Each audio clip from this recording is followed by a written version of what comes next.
Deuteronomy chapter 4.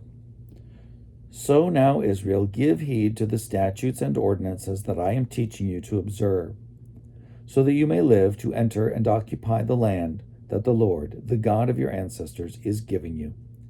You must neither add anything to what I command you, nor take away anything from it, but keep the commandments of the Lord your God with which I am charging you. You have seen for yourselves what the Lord did with regard to the Baal of Peor, how the Lord your God destroyed from among you everyone who followed the Baal of Peor, while those of you who held fast to the Lord your God are all alive today. See, just as the Lord my God has charged me, I now teach you statutes and ordinances for you to observe in the land that you are about to enter and occupy. You must observe them and perform them, for this will show your wisdom and discernment to the peoples who, when they hear all these statutes, will say, "Surely this great nation is a wise and discerning people." For what other great nation has a God so near to it as the Lord our God is, whenever we call to him? And what other great nation has statutes and ordinances as just as this entire law that I am setting before you today? But take care and watch yourselves closely, so as neither to forget the things that your eyes have seen, nor to let them slip from your mind all the days of your life. Make them known to your children and your children's children, how you once stood before the Lord your God at Horeb, when the Lord said to me, "Assemble the people for me, and I will let them hear my words, so that they may learn to fear me as long as they live on the earth, and may teach their children so." You approached and stood at the foot of the mountain while the mountain was blazing up to the very heavens, shrouded in dark clouds. Then the Lord spoke to you out of the fire. You heard the sound of words, but saw no form. There was only a voice. He declared to you his covenant, which he charged you to observe, that is, the 10 Commandments. And he wrote them on 2 stone tablets. And the Lord charged me at that time to teach you statutes and ordinances for you to observe in the land that you are about to cross into and occupy.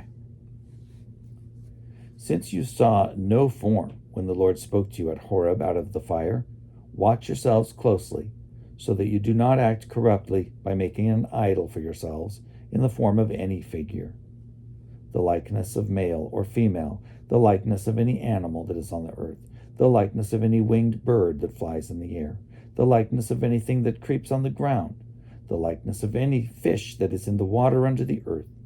And when you look up to the heavens and see the sun, the moon, and the stars, all the host of heaven, do not be led astray and bow down to them and serve them, things that the Lord your God has allotted to all the peoples everywhere under heaven. But the Lord has taken you and brought you out of the iron smelter, out of Egypt, to become a people of his very own possession, as you are now. The Lord was angry with me because of you, and he vowed that I should not cross the Jordan, and that I should not enter the good land that the Lord your God is giving for your possession. For I am going to die in this land without crossing over the Jordan, but you are going to cross over to take possession of that good land. So be careful, lest you forget the covenant that the Lord your God has made with you, and make for yourselves an idol in the form of anything that the Lord your God has forbidden you. For the Lord your God is a devouring fire, a jealous God.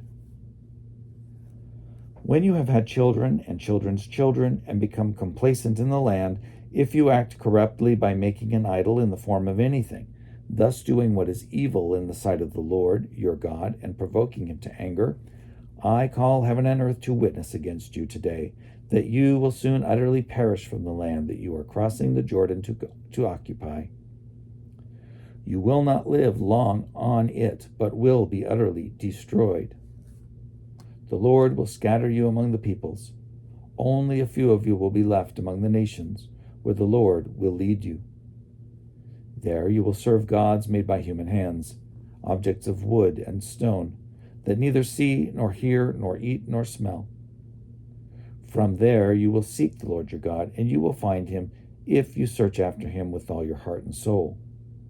in your distress, when all these things have happened to you in the time to come, you will return to the Lord your God and heed him, because the Lord your God is a merciful God. He will neither abandon you nor destroy you. He will not forget the covenant with your ancestors that he swore to them. For ask now about former ages, long before your own, ever since the day that God created human beings on the earth. Ask from one end of heaven to the other, has anything so great as this ever happened? Or has its like ever been heard of? Has any people ever heard the voice of a God speaking out of a fire as you have heard and lived? Or has any God ever attempted to go and take a nation for himself from the midst of another nation, by trials, by signs and wonders, by war, by a mighty hand and an outstretched arm, and by terrifying displays of power, as the Lord your God did for you in Egypt, before your very eyes? To you it was shown that you would acknowledge that the Lord is God. There is no other besides him. From heaven he made you hear his voice to discipline you. On earth he showed you his great fire, while you heard his words coming out of the fire. And because he loved your ancestors, he chose their descendants after them. He brought you out of Egypt with his own presence, by his great power, driving out before you nations greater and mightier than yourselves, to bring you in, giving you their land for a possession, as it is still today. So acknowledge today and take to heart that the Lord is God in heaven above and on the earth beneath. There is no other.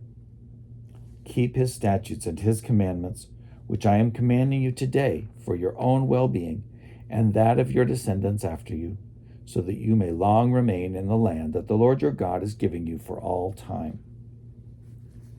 Then Moses set apart on the east side of the Jordan 3 cities, to which a homicide could flee. Someone who unintentionally kills another person, the two not having been at enmity before. The homicide could flee to one of these cities and live: Bezer in the wilderness on the tableland belonging to the Reubenites, Ramoth in Gilead belonging to the Gadites, and Golan in Bashan belonging to the Manassites. This is the law that Moses set before the Israelites. These are the decrees and the statutes and ordinances that Moses spoke to the Israelites when they had come out of Egypt, beyond the Jordan, in the valley opposite Beth Peor, in the land of King Sihon of the Amorites, who reigned at Heshbon, whom Moses and the Israelites defeated when they came out of Egypt.